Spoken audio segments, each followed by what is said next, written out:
वो इतना कमजोर ना समझे कि सिर्फ हम कलम का इंतजार रखेंगे। ये तो बाबा साहब की देन है, उन्होंने हमें सिखाया है कि हम संविधान को मानते हुए अपनी बात को रखें। लेकिन जब पानी सर के ऊपर से उतर जाएगा, जिस तरीके से आज राम राज की बात करने वाले लोग हमारे बहन बेटियों पर जुल्म जाति अत्याचार कर रहे हैं, वो जब संविधान को नहीं मान रहे, तो हम सेल्फ डिफेंस में हर वो काम करेंगे जिससे कि हमें न्याय मिले।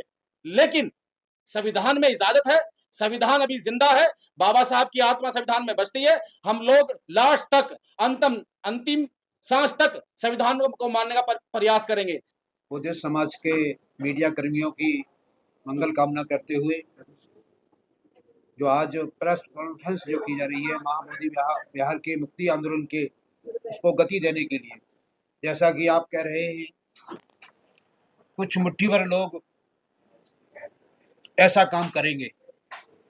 बाबा साहब के समय में भी ऐसे लोग थे, बुद्ध के समय में भी ऐसे लोग थे। बड़े आंदोलन को फेल करने के लिए कुछ लोग मनगढ़ंत तरीके से स्वयंभू बन करके ऐसा काम करेंगे। उससे आपको घबराने की कोई आवश्यकता नहीं है।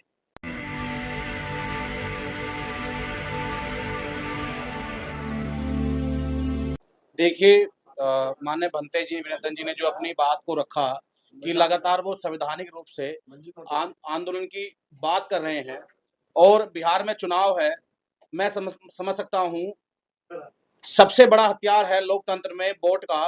तो मेरी सबसे पहले अपील है बिहार की आवाम को, जो बाबा साहब संविधान को मानते हैं, कि जिन पार्टियों ने, चाहे जो विपक्ष के लोग हैं, सत्ता पक्ष तो मैं उम्मीद है ही नहीं, जो विपक्ष के लोग हैं जो बात उठा रहे हैं बोध गया की, जो माननीय भंते जी का समर्थन कर रहे हैं, उनको आप वोट करें, लेकिन पहले एक बार ठोक बजा लें। और अभी वोट गिरने में समय है।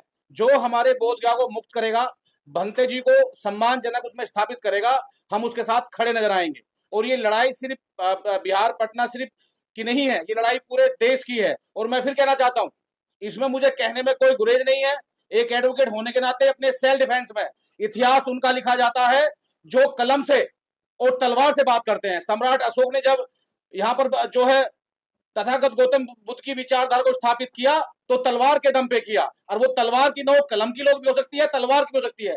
तो जो बहुजन समाज को कमजोर समझ रहे हैं, जो लगातार बहुजन समाज के महापुरुषों एवं महिलाओं पे, उनके जो है बुजुर्गों पर अत्याचार जुल्म जाति कर रहे हैं, वो इतना कमजोर ना समझे कि सिर्फ हम कलम का इंतजार रखेंगे। ये तो बाबा साहब की देन है, उन्होंने हमें सिखाया है कि हम संविधान को मानते हुए अपनी बात को रखें। लेकिन जब पानी सर के ऊपर से उतर जाएगा, जिस तरीके से आज राम राज की बात करने वाले लोग हमारे बहन बेटियों पर जुल्म जाति अत्याचार कर रहे हैं, वो जब संविधान को नहीं मान रहे, तो हम सेल्फ डिफेंस में हर वो काम करेंगे जिससे कि हमें न्याय मिले।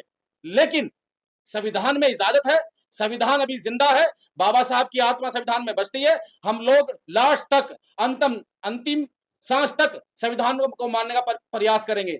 जिस दिन हमें यह लगा कि संविधान को खत्म कर दिया गया है, हमारे अधिकारों को कुचल दिया गया है, हमारे महापुरुषों के विचारों को कुचल दिया गया है, तो बिल्कुल भी हम लोग नीली क्रांति करने से पीछे नहीं हटेंगे, अपनी जान देने से पीछे नहीं हटेंगे, अपनी गर्दन कटवा देंगे, लेकिन अपने समाज, अपने महापुरुषों के अधिकार को खत्म होने नहीं देंगे। ये लड़ाई बोध गया से स्टार्ट हुई है, पूरे देश में जाएगी। माननीय भंते जी ने बताया, तमाम संगठन के साथियों ने बताया कि आने वाली 12 तारीख को रामलीला मैदान में एक आंदोलनों का एक आगाज होगा, जो पूरी दुनिया के बुद्धिस्ट लोगों को, तथागत गौतम बुद्ध भगवान के मानने वालों लोगों को इकट्ठा करने का प्रयास करेगा।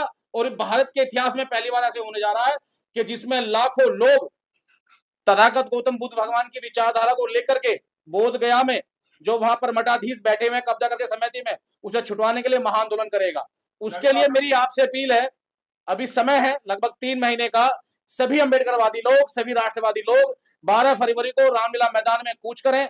बाकी जो समिति, जो कोर कमेटी बनाई गई है या बनाई जाएगी, उसके मैसेज का इंतजार रखें। लेकिन 12 तारीख फाइनल है। अपनी गाड़ियों से, अपनी बसों से, ट्रेनों के माध्यम से पहली आसपास के क्षेत्र में पहुंचे और उस आंदोलन को सक्सेसफुल बनाने का काम करें। जब से ये मनुवादी सरकार आई है, आपने इतने सारे आंदोलन करे हैं, बहुजन समाज के इतने सारे आंदोलन हुए, पर उन पे किसी को भी कोई भी न्याय नहीं मिला है, तो आपको न्याय कैसे मिलेगा? देखिए, जब से भाजपा सरकार आई है, ये बाबा साहब ने कहा, काशीराम साहब ने कहा, जो समाज नालायक है, और मैं फिर कह रहा हूं, खास करके जो मेरा ओबीसी समाज है, जो मेरे जाट, गुजर, यादव भाई है, तेली दमोली है, उन्हें सिर्फ धर्म के नाम पर लॉलीपॉप दिया जा रहा है। जब उनके हक अधिकारों की बात होती है, उनके आरक्षण की बात होती है, तो वो लोग हिंदू बनकर पीछे खड़े हो जाते हैं। जब वो लोग अपने आप को इस देश का मूल निवासी साबित कर लेंगे जब वो लोग संविधान के द्वारा अपने अधिकारों को पहचान जाएंगे, जब उनके हक अधिकार उन्हें मिलने लग जाएंगे तो वो इस आंदोलन का हिस्सा बनेंगे। सबसे बड़ी आबादी ओबीसी समाज की है और मैं इस बात को कह सकता हूं कि चाहे तथागत गौतम बुद्ध भगवान हो, चाहे सम्राट अशोक हो, वो ओबीसी समाज से आते हैं। बस थोड़ा शिक्षा का अभाव है, वो लोग नहीं जान पा रहे। जिस दिन उन्हें इस बात का एहसास हो गया तो वो लोग बड़ी ताकत के साथ इस आंदोलन का हिस्सा बनेंगे और अपना हक अधिकार मांग लेंगे। सुप्रीम कोर्ट में बौद्धिस्ट जज हैं, अम्बेडकरवादी जज हैं, अभी 23 नवंबर तक उनकी है नियुक्ति, तो क्या लग रहा है कुछ करके जाएंगे वो आपके लिए?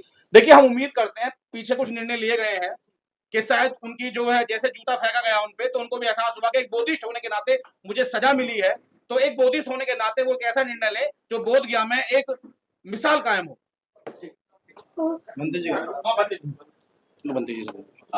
बुद्धिस्ट समाज के मीडिया कर्मियों की मंगल कामना करते हुए जो आज प्रेस कॉन्फ्रेंस जो की जा रही है महाबोधि विहार के मुक्ति आंदोलन के उसको गति देने के लिए, जैसा कि आप कह रहे हैं, कुछ मुट्ठी भर लोग ऐसा काम करेंगे। बाबा साहब के समय में भी ऐसे लोग थे, बुद्ध के समय में भी ऐसे लोग थे। बड़े आंदोलन को फेल करने के लिए कुछ लोग मनगढ़ंत तरीके से स्वयंभू बन करके ऐसा काम करेंगे। उससे आपको घबराने की कोई आवश्यकता नहीं है। लेकिन सर, लड़ाई को काफी दिन हो गए हैं, जेल भी जा चुके हैं मीनाचार्य जी, आपके आंदोलन को कुचलने की कोशिश की जा रही है, सफलता कैसे मिलेगी? ये गौरवशाली संस्कृति बड़े संघर्ष, बड़े त्याग, कुर्बानी के बाद हम लोगों को विरासत में मिली है। इस विरासत को बचाने के लिए भिक्षु संघ, उपासक और उपासिकाएं और भिक्षु संघ सब मिलकर के काम करेंगे।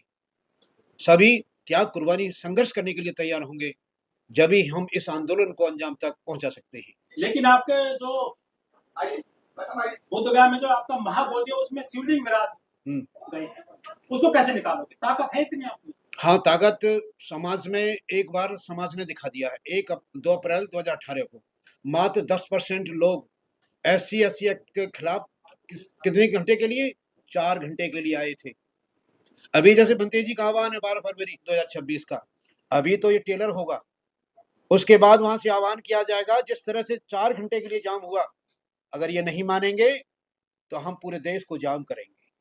बुद्धिस्ट समाज के लोग पूरे देश को जाम करेंगे और उनको एहसास करा देंगे। जिस तरह से देश का प्रधानमंत्री आकर के हाथ जोड़ करके माफी मांगी थी, कहा था कि पार्लियामेंट का ज्वाइंट सेशन बुला करके उसने तुरंत उसको किया, और फिर देश के यही लोग सब काम करेंगे। लेकिन बुद्ध तो शांति का रास्ता अपनाते हैं। हाँ, तो शांति, हमने शांति कब की थी?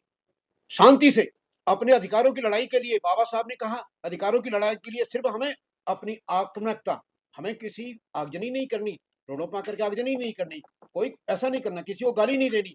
हमें शांतिप्रिय तरीके से अपने हक अधिकार की बात को हमें आगे बढ़ाना होगा। बिहार में चुनाव है, क्या मुद्दा नहीं बन रहा है ये बोधगया का? है मुद्दा। आज जो भी उनका कोई भी किसी भी पार्टी का लीडर जो बोलेगा कि भाई, वो कहते ही संबोधन में कि जब भी हमारी सरकार बनेगी, इस बार सरकार बनेगी, तो हम बोधगया को बुद्धिस्टों को सौंपेंगे। लेकिन मुकदमा चल रहा है कई दशक से, आपका तारीख मिलती है 2-2, 4-4 साल की, ना तो आपको सफलता मिल रही है सुप्रीम कोर्ट में, और ना मिल रही है आपको सड़क पर, और ना मिल रही है आपको बिहार जो सरकार में। ये 2012 से भंते सुरेश ससाई जी, जो पूज्य भंते जी हैं, उनके माध्यम से रिट फाइल किया गया। अब दूषित मानसिकता के लोग अभी कहाँ सुप्रीम कोर्ट में, हाई कोर्ट में बैठे हुए हैं। सुप्रीम कोर्ट में दूषित मानसिकता के लोग जो जाति के आधार पर जो अपना निर्णय करते हैं, वो संविधान के अनुसार नहीं करते।